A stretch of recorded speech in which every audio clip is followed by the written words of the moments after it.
Hello everybody. As you know, the Soviet Union was the most prominent attempt at socialism in, well, ever. Only really rivaled by China.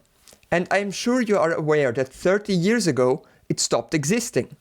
And the anti-communists and anti-socialists used this as proof that socialism can never work. But as I am sure you are aware, the collapse of the USSR was a lot more complicated than socialism bad, therefore USSR gone. Even if there are many people who genuinely seem to believe that explanation. In this video, I will go over how and why the USSR collapsed. For this, I will talk about the way the USSR worked a bunch. So I recommend watching my last video before this one. I am sure you would be able to follow this video even if you've not watched the last one, but things will be clearer if you watched it. Also, I will get more views, which I desperately need, because my upload schedule does not exist anymore, because I am severely mentally ill and barely able to do any work. Let's get started with Part 1. The Path to Collapse. Depending on who you ask, the collapse of the USSR is the fault of many things and people. Some say the General Secretary Brezhnev was to blame for the eventual collapse. The story goes that under Brezhnev, the party became corrupt and that the economy started stagnating. I am not sure how this is such a common view, considering the USSR survived another 25 years, or 1/3 of its history, after Brezhnev became General Secretary. Though I won't deny that his time as General Secretary was very influential.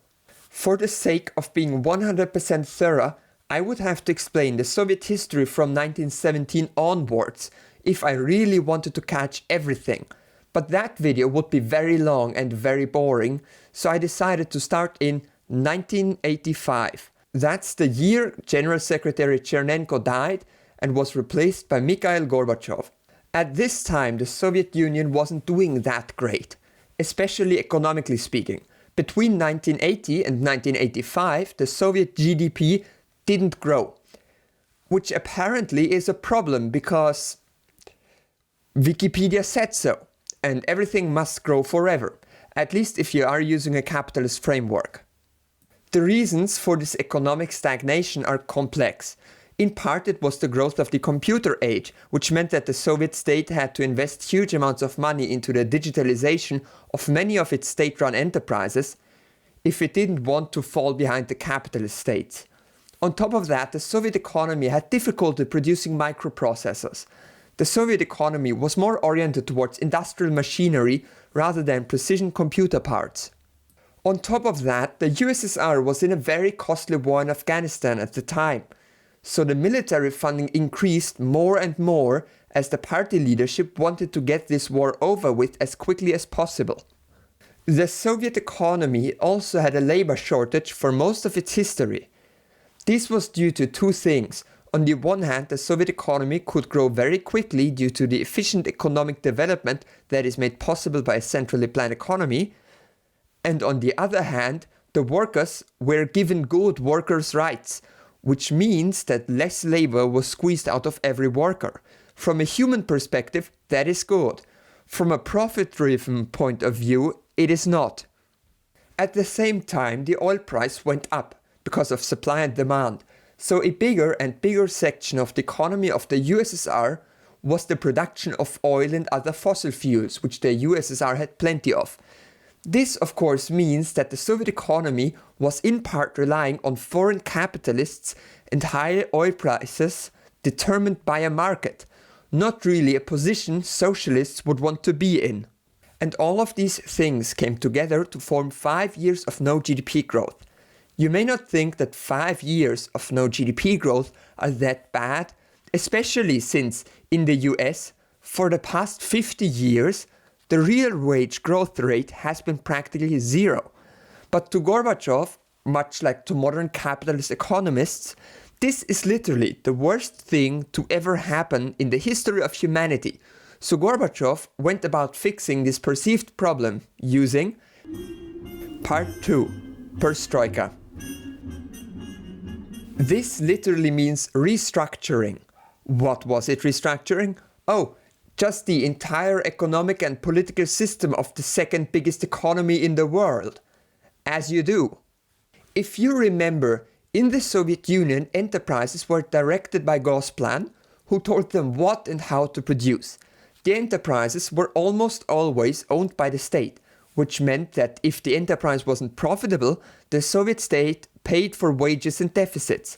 The logic is that it is more important to provide jobs and good wages to people than to have 100% of the economy be profitable. That's why the USSR had no unemployment for decades on end, and the US never managed to get unemployment to zero. And then Perestroika reformed this. Step 1. Ditch the production plans made by Gosplan. From now on, Gosplan would no longer tell enterprises what exactly to produce. It would only stick with more general plans, not telling each enterprise to create exactly this number of products. The control of the enterprises was shifted from the economic ministers towards elected workers' collectives, which means more democratic control over the industry. The means of production still belonged to the state though. Wait, if Gosplan wasn't telling enterprises how much to produce, then who did? Well, a market-ish system. The enterprises could produce as much as they wanted and sell it to other enterprises or consumers at prices they set themselves. They had the freedom to negotiate prices with suppliers as well, though they still had to fulfill orders made by the state. The enterprises were also turned self-financing. That means they had to pay all of their costs on their own and couldn't count on the state to keep unprofitable businesses alive anymore. This choice was made to save money for the state. Now, you would expect an economy switching from a socialist non-profit model to a capitalist profit-driven economy to have a spike in businesses going under and people going unemployed. But they successfully didn't keep those records. So we can't know how much damage this did to the economy. That's a way to look good. Just don't record unemployment numbers so you don't have to face the consequences of your reforms.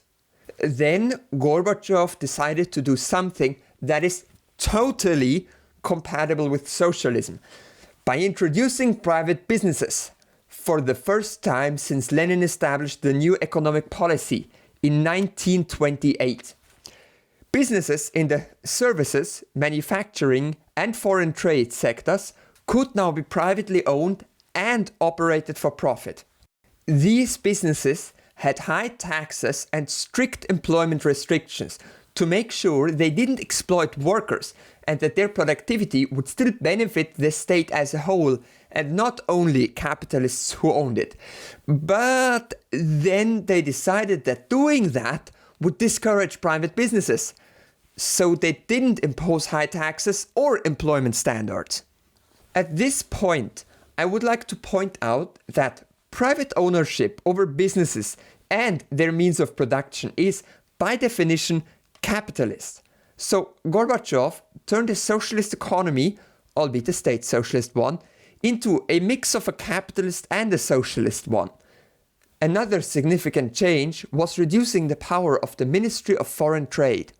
You see, originally all businesses that wanted to buy or sell things from another country had to go through the Ministry of Foreign Trade.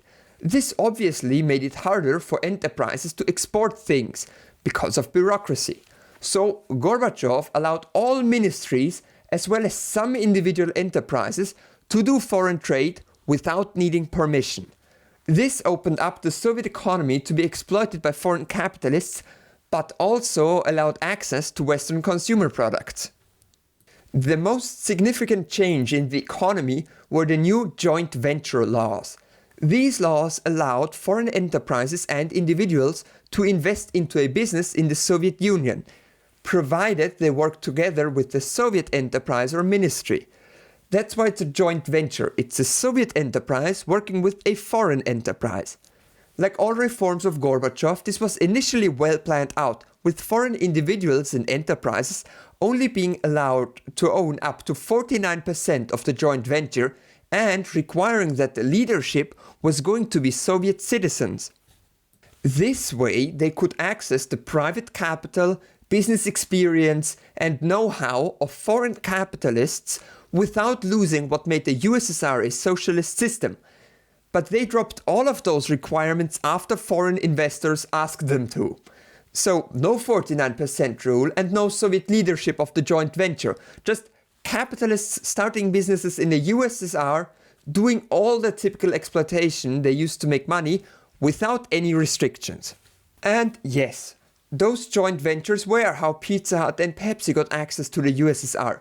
There was a $10 million venture between the Moscow City Council and the American PepsiCo Incorporated, which allowed them to open a Pizza Hut on the Red Square.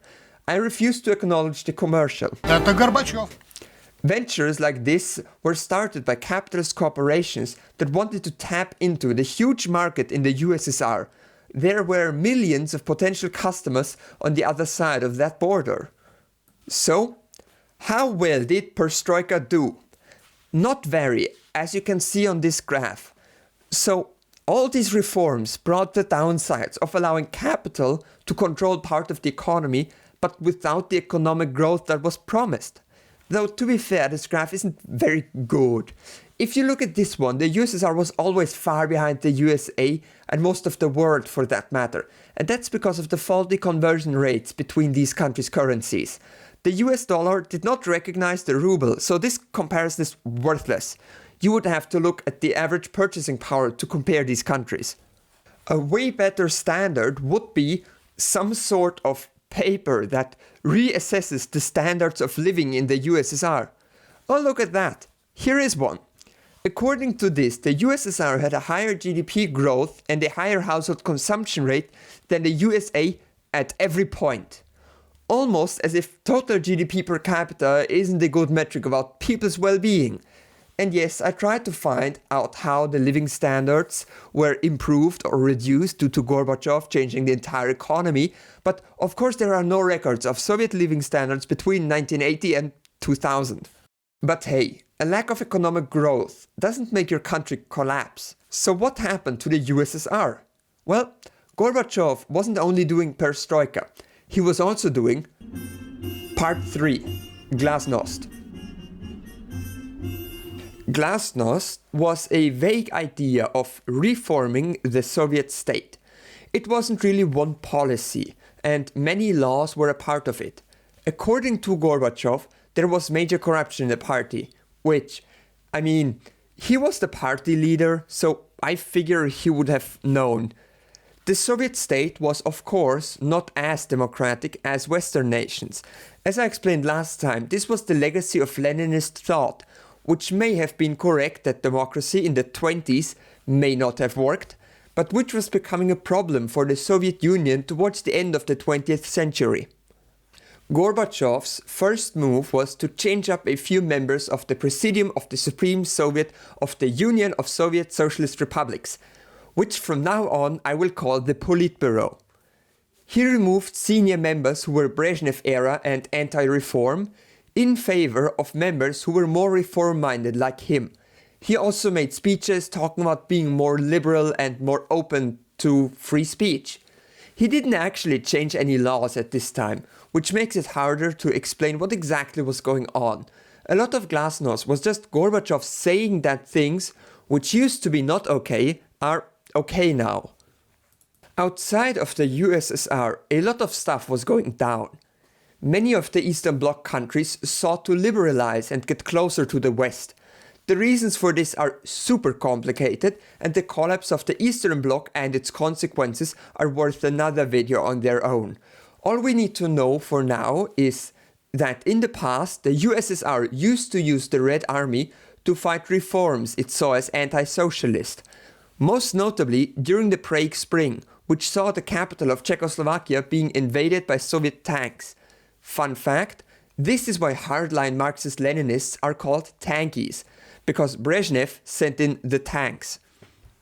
This was known as the Brezhnev Doctrine, and it was very effective at keeping the Eastern Bloc in line with the USSR. Gorbachev said that wouldn't happen anymore.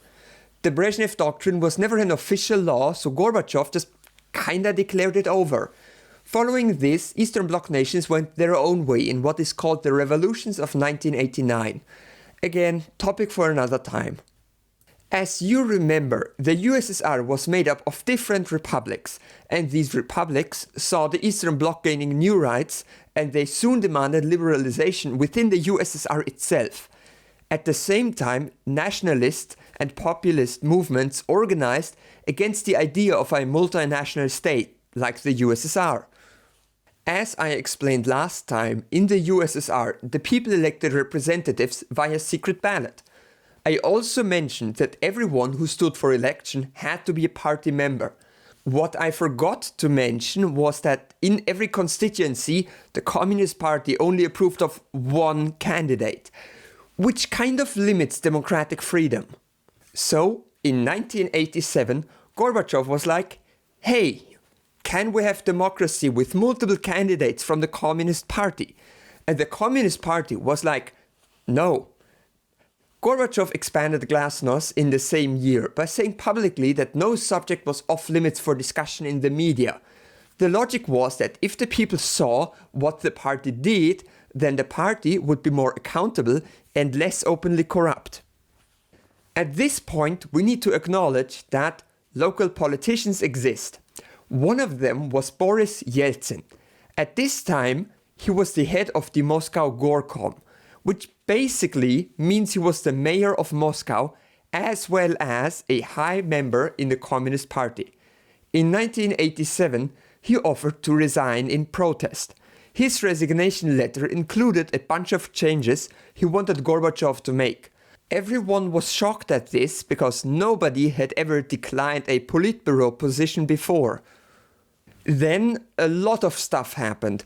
Essentially, at the next party meeting, Yeltsin shit-talked Gorbachev and his policies super hard.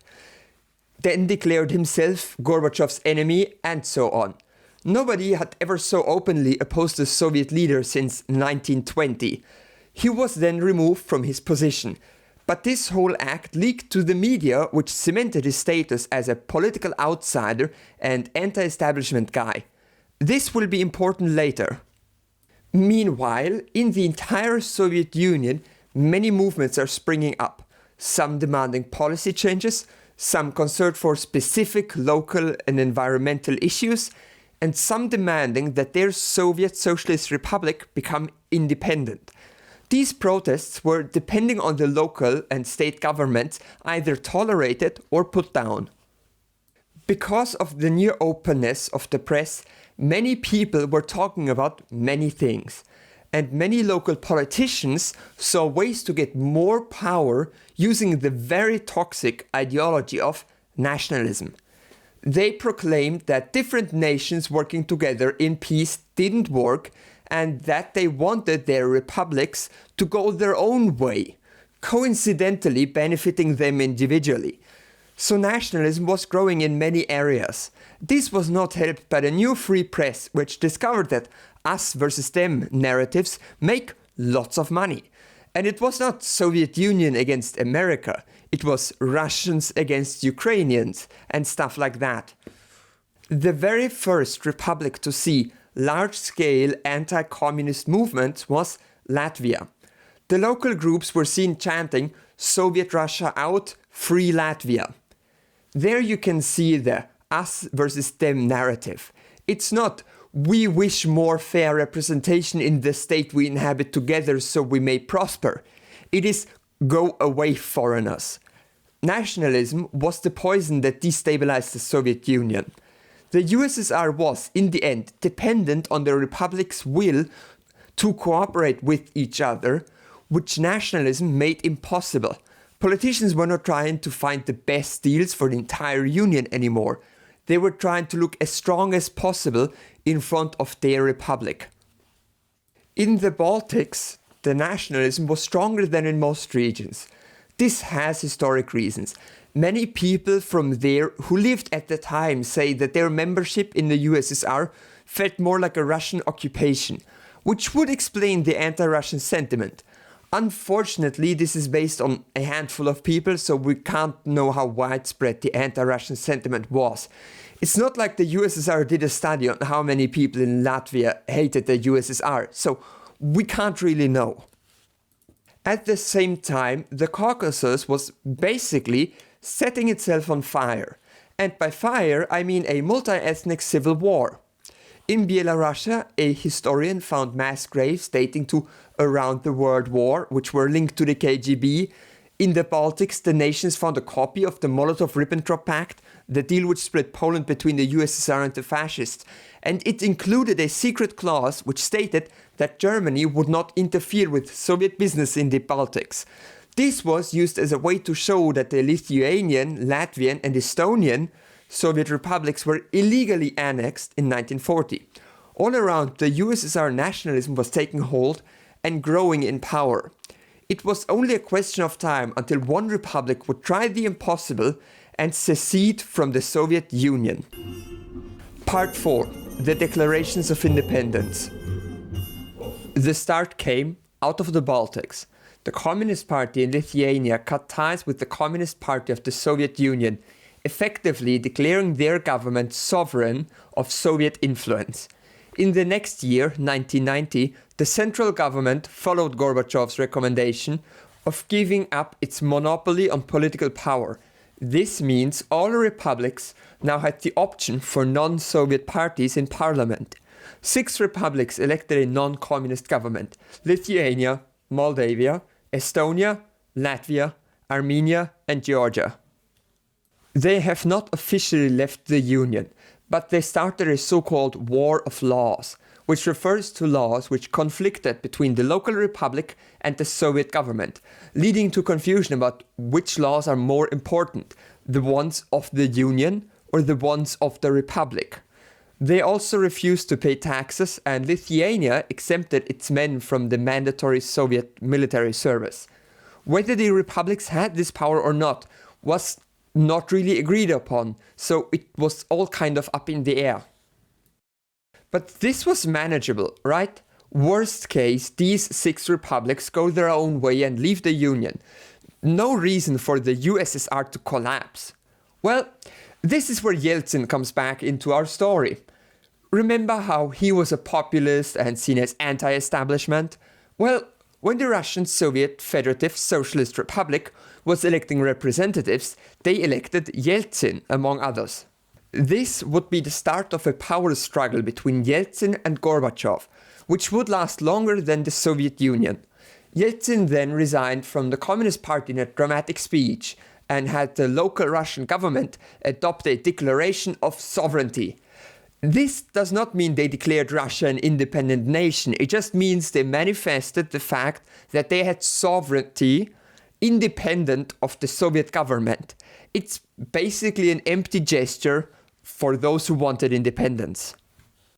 And then it actually happened. With the act of the re-establishment of the state of Lithuania, the Lithuanian SSR was officially deemed non-existent, to be replaced by a new, independent, non-Soviet, non-communist Lithuanian Republic. Then Estonia and Latvia followed. Gorbachev initially refused to pull out the Soviet troops in these countries. Reminder that at this point Brezhnev would have probably nuked Riga or something like that. But Gorbachev was fine with this. He did not use the military. The Caucasus was in a complete civil war at this point. Gorbachev tried to make peace there, but soon Azerbaijan and Georgia had declared independence as well. At this point, you may be wondering if the USSR was doomed to fail at this point, considering how many republics were leaving and how many people apparently wanted their republics to leave the Union. To see whether this was actually true, the Soviet government organized the referendum on the future of the Soviet Union, which essentially asked whether the Soviet Union should keep existing. The answer was a resounding yes, with 76.4% of the population wanting to keep the USSR in place. Then Yeltsin showed up again and was elected as president of the Russian Soviet Federative Socialist Republic. He then shit-talked Gorbachev, but that's pretty much it. Gorbachev was still faced with growing separatism among the republics, so he thought that the only way the USSR was going to survive was by reforming it into a federation. This federation would have a common president, foreign policy, and military. Federation means that the USSR could write laws, but each republic would be able to follow those laws or not do it at its own discretion. This plan was put into place by the new Union Treaty. The Russian Soviet Federative Republic was scheduled to sign the treaty on the 20th of August. Put a pin in that date. At this time, politicians were arguing about the future of the USSR.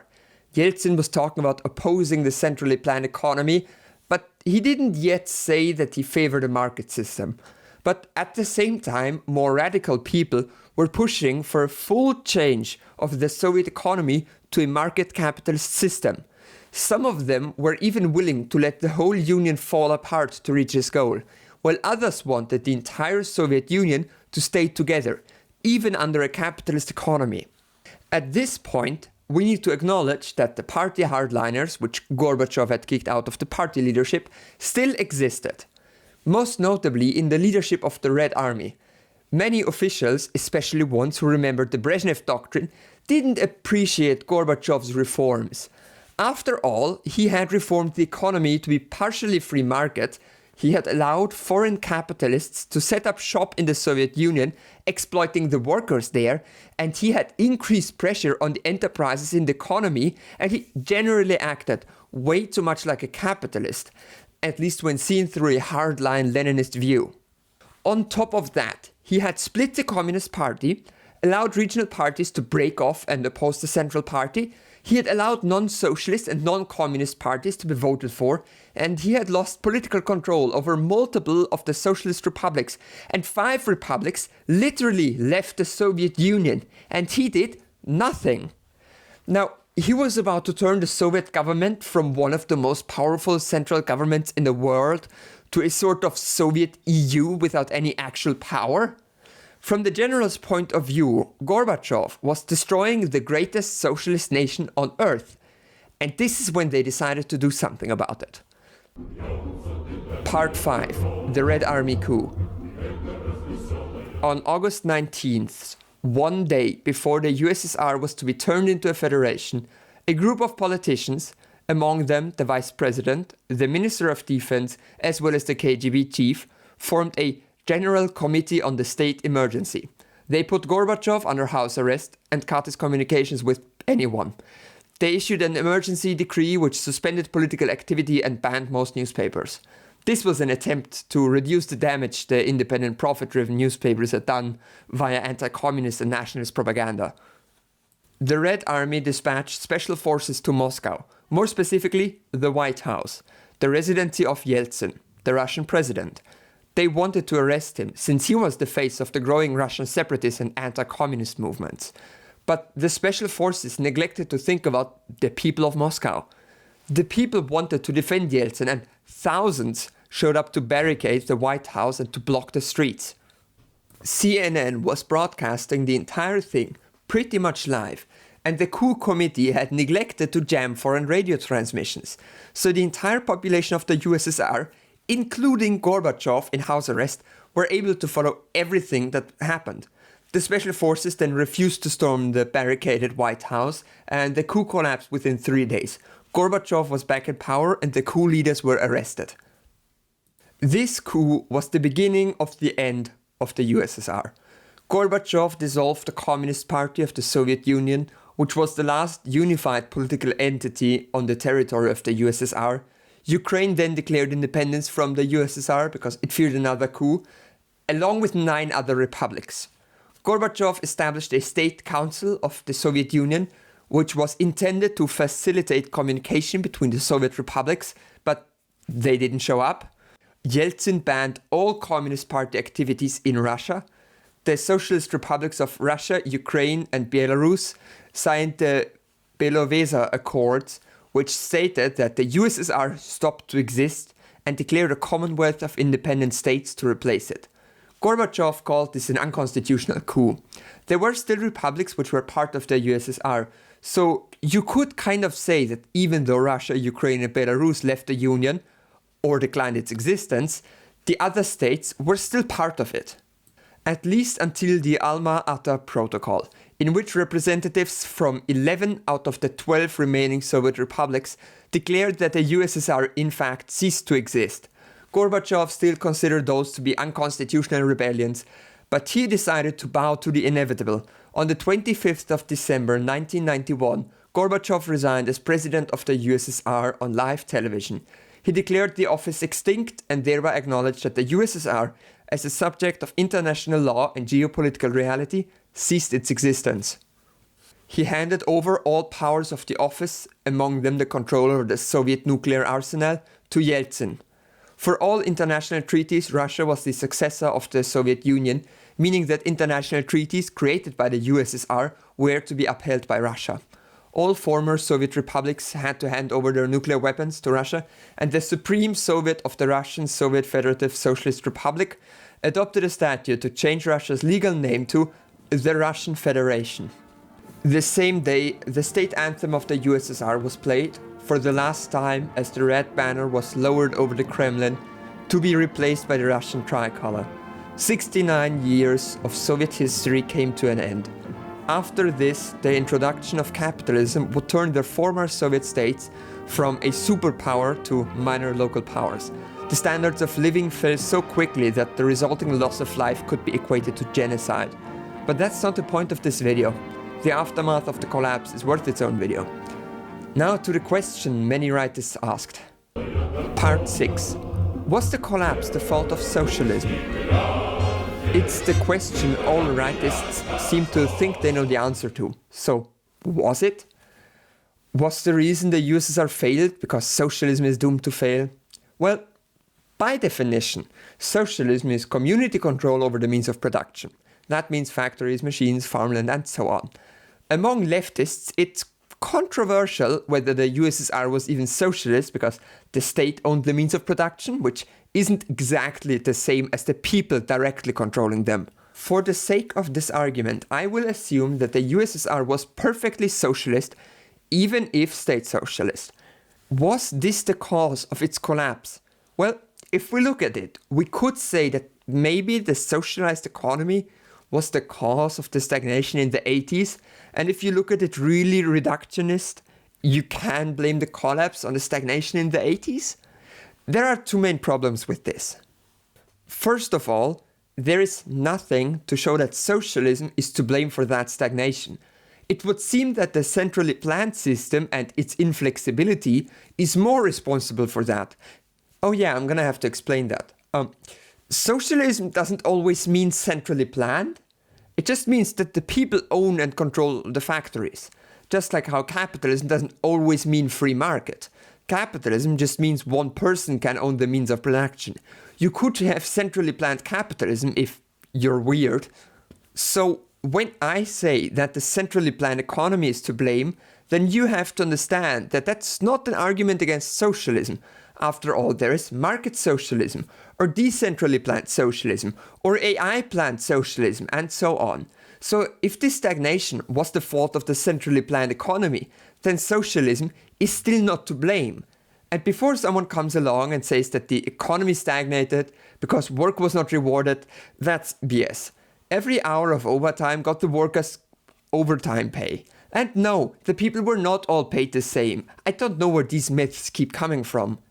But the ultimate anti-capitalist argument is that even after Gorbachev allowed profit-driven enterprises, and even after he introduced private ownership by foreign corporations, the economy still didn't grow.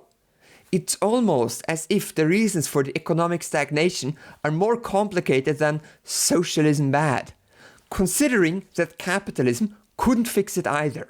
And the ultimate argument against the idea that socialism caused the USSR to collapse by stagnating the economy is this: the economic stagnation didn't cause the collapse of the USSR. The collapse was caused by the reforms of Gorbachev, which, to be fair, were introduced to try to get the stagnation under control. But his reforms were the opposite of hardline socialism. His economic reforms brought the Soviet Union from a state socialist system to a mixed economy. So if we are going to blame an economic system for the collapse of the USSR, how about we blame free market capitalism? After all, the USSR collapsed within 5 years of these reforms while surviving for decades with a purely socialist economy. But the honest truth is that the USSR didn't collapse because of the economy, at least not mainly. It mainly collapsed because opportunist local government leaders were firing up nationalist and anti-Russian and anti-communist feelings in order to increase their power, which was only made worse by the new private press, which was very sensationalist and oftentimes radically nationalist. Of course, a not growing economy made the anger and separatism in the republics worse. But this anti-Soviet behavior was caused by the complete opening up of the political sphere. So, you could even blame Gorbachev for allowing this to happen and not using the army to keep the Union together. Or you could blame the Red Army for the coup which prevented the USSR from reforming last minute. Or you could blame Yeltsin for leading populism in the most important socialist republic and effectively killing the USSR by tearing out the beating heart of the Union just so he could be president of Russia and not have to listen to Gorbachev while drinking himself to death. All of these, and way more, could be blamed, and honestly, they probably all share a bit of blame.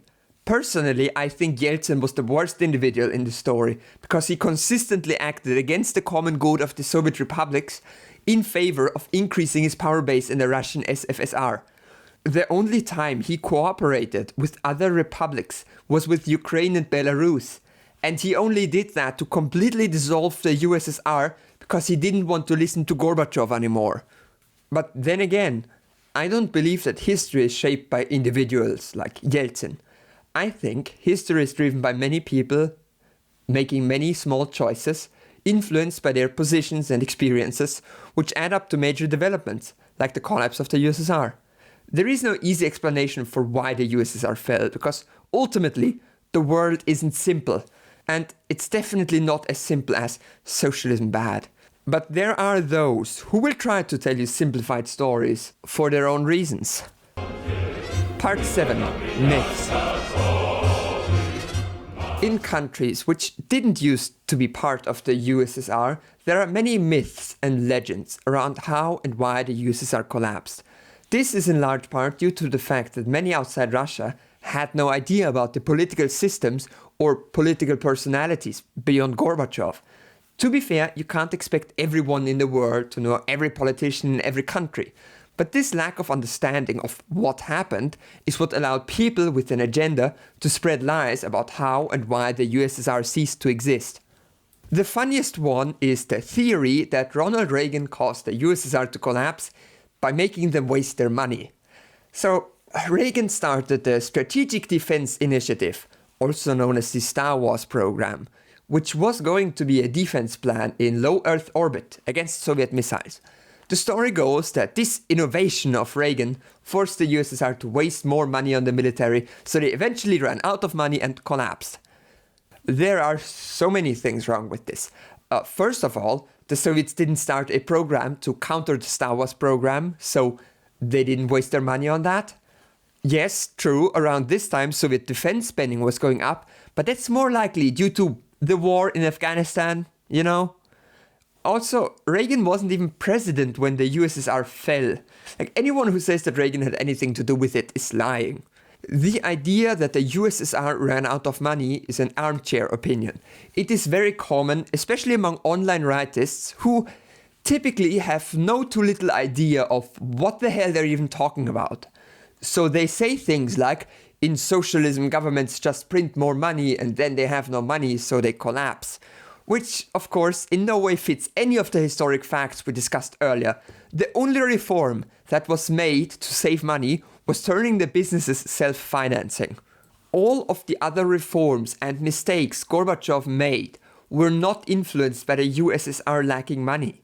The Lithuanians didn't declare independence over money, the Red Army didn't coup over money, and Yeltsin didn't declare independence over money. Really, the only way you believe that money had anything to do with the collapse of the USSR is if you genuinely never heard any of the things I explained for the first 6 sections of this video. And in case that's you, then, well, I'm glad you watched this video. Then another theory is that the central planning of the USSR was the reason it failed. There are plenty of people who will bring up the knowledge problem, which states that people who centrally plan the economy don't have enough information on the economy to efficiently plan, or the economic calculation problem, which states that you need a market to run an economy. These criticisms are very common among people who have detailed knowledge on how free markets work, but who haven't spent a lot of time thinking about how the economy of the USSR was organized. That means most modern economists. Their only problem with all these criticisms is that they aren't true. Like, the centrally planned economy of the USSR worked so well that it existed for 65 years before Gorbachev came along and added markets. And the USSR had better economic growth than any capitalist nation.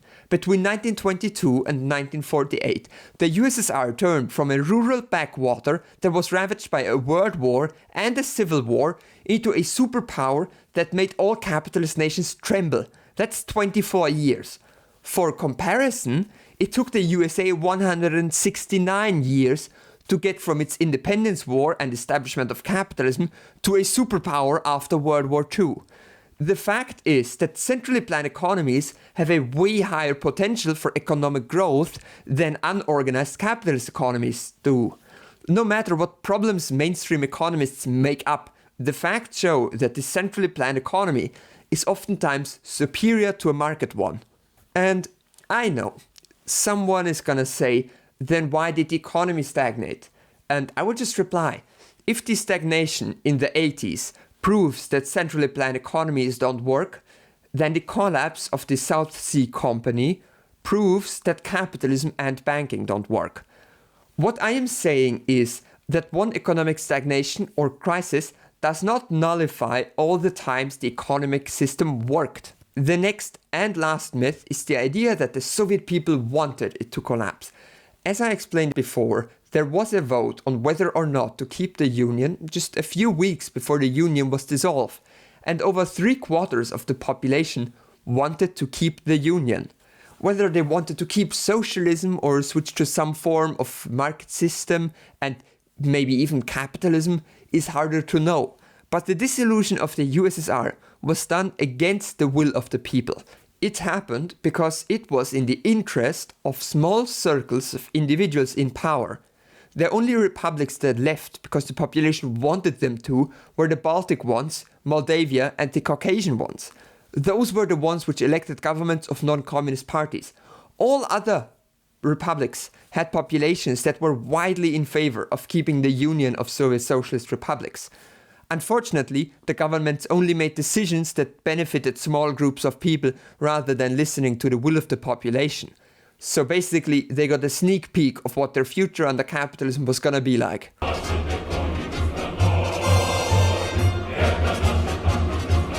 In conclusion, the collapse of the USSR was an immensely complicated geopolitical event. There are many things happening oftentimes at the same time. There were so many important things I didn't mention, and so many things I simplified to make this video shorter. Ultimately, the collapse of the USSR was the result of many decisions by many people, which makes finding a single cause impossible. And if someone says they know the one reason the USSR failed, then they probably didn't do enough research into this. This video was a lot of work, so a like or a sub would be appreciated. Did you notice how I spoke slower?